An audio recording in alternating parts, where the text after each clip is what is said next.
Welcome back Supercoders. Today we are going to make another game into our AMS game builder, and it's a very fun and interesting game. I'm sure you might have played it earlier. Let me give you a hint. In this game there is a character whose task is to eat some dots and run away from the ghosts. Can you guess which game I'm talking about? Yes, you are right. Today we are going to learn how to make the famous game Pac-Man into our AMS game builder. So without wasting any more time, let's get started. Now we will start with the game builder mode and we will select the AI hand gesture game because we want to control the Pac-Man with our finger gestures or our hand gestures. I have saved some assets into my computer and I will upload them one by one. So you can see I have added the Pac-Man and the enemies or the ghost into my game. Now I will add or draw some of the assets for the food. So I'll go to draw and I'll select the filled circle tool. So this is a 32 by 32 pixel size. You can see at the bottom right corner and I will save it. Now you can see I have 3 of the Pac-Man assets and 3 of the food assets into my game. Now let us add game setup and game loop block into our game and then save our game. So I will give it a name called Pacman and save it.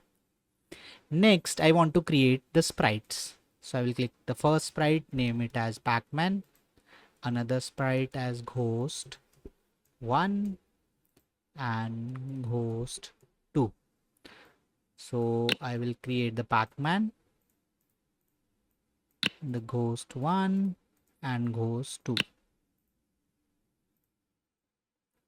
So this is Pacman, this is Ghost 1 and this is Ghost 2. I'll save this. Next I want to set their positions, but first before that we can check if they are working or not.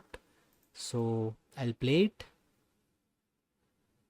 and you can see all the 3 sprites are being drawn in the center of the screen and also I'm visible. So I don't want my screen, I want a black background. So first of all I'll go to library, I'll add a black background from background images, add to the game. I will also add one more background which is red in color, which I will use later to showcase that I'm being hit by the enemy. So world, set background image, this and this. Okay, now it will be black background and now I have to set the positions of my sprites. So I'll go to sprite, set sprite position, which is Pac-Man, world, duplicate, this will be Ghost 1, this will be Ghost 2. I will keep it around 70 and 70. I will keep this one around 500 and 180, and I will keep this one around 250 and 360 or maybe 300 and save. And let's check. Yeah, they are at their perfect positions. Maybe I can bring this one down to 340 if I want. Save and let's play. Yes. Okay. Now next thing I want to do is I want to create some food, a row of food items over here, here and here. I want 3 rows. So I will create groups. I will go to sprite and I will click on create sprite group. I will name it as food green and then I will create food green with a count of 10 and then I will set their positions. So I'll go to sprite, I will use the loop and for each I will set their position to something like this. So if I go to world, create position, I will set the value to 120 and y to 120. Okay, and let's see if this is working or not. So play. And now you can see all of the assets are drawn at the same point over here.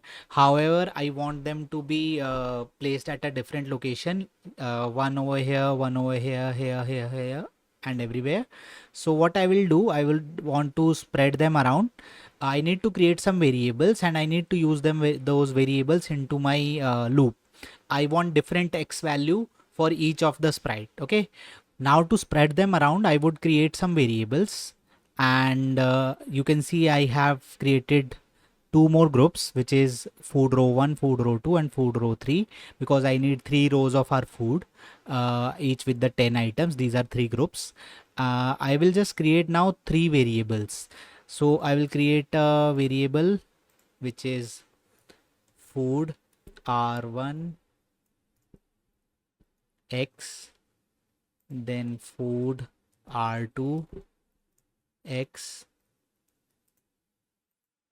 and food r3 x. So I will also create a function. See, in this game we would have a lot of variables and we would need them to declare inside the game setup.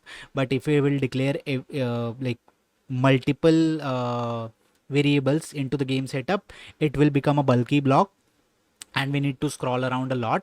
So what I will do, I will first create a function called food variables, and I will declare my variables inside it. So I will go to variables, set food r1 x to mathematics, and this value will be 120. Similarly, I will duplicate. This will be r2, r3. I will make them 180 and 160. And then I will declare this function block inside game setup. So this way I will save some space, and also it is easier to manage all the variables. So there will be a lot of variable for Pacman, Ghost1, Ghost2, and then we will try to keep them in different functions so that it is easier for us to understand the game later. Okay.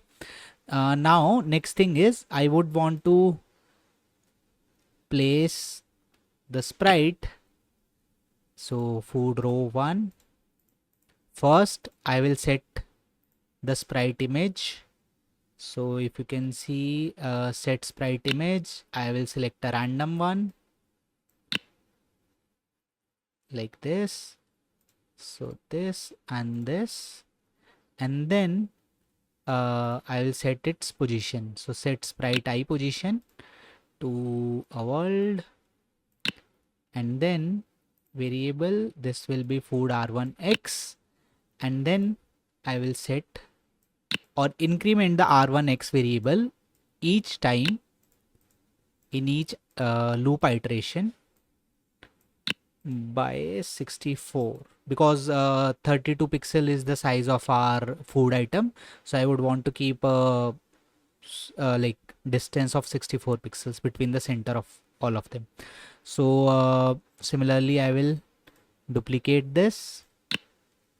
This will be food row 2. This will be r2x, r2x, and r2x. Duplicate. This will be r3x, r3x, and r3x. Again r3x. Now I just need to do one more thing. So this should be 120. The y position should be 120. For this it should be 260, and for this it should be 400. Save, and let's see if the food items take their place or not. Perfect. You can see all of the food items are different in color. We have selected random images for all of the food items. We do have our enemy setup. We have our Pac-Man. Now the next thing what we want to do is to give motion to our enemies and to our Pac-Man. We will complete the rest of the game in the next video.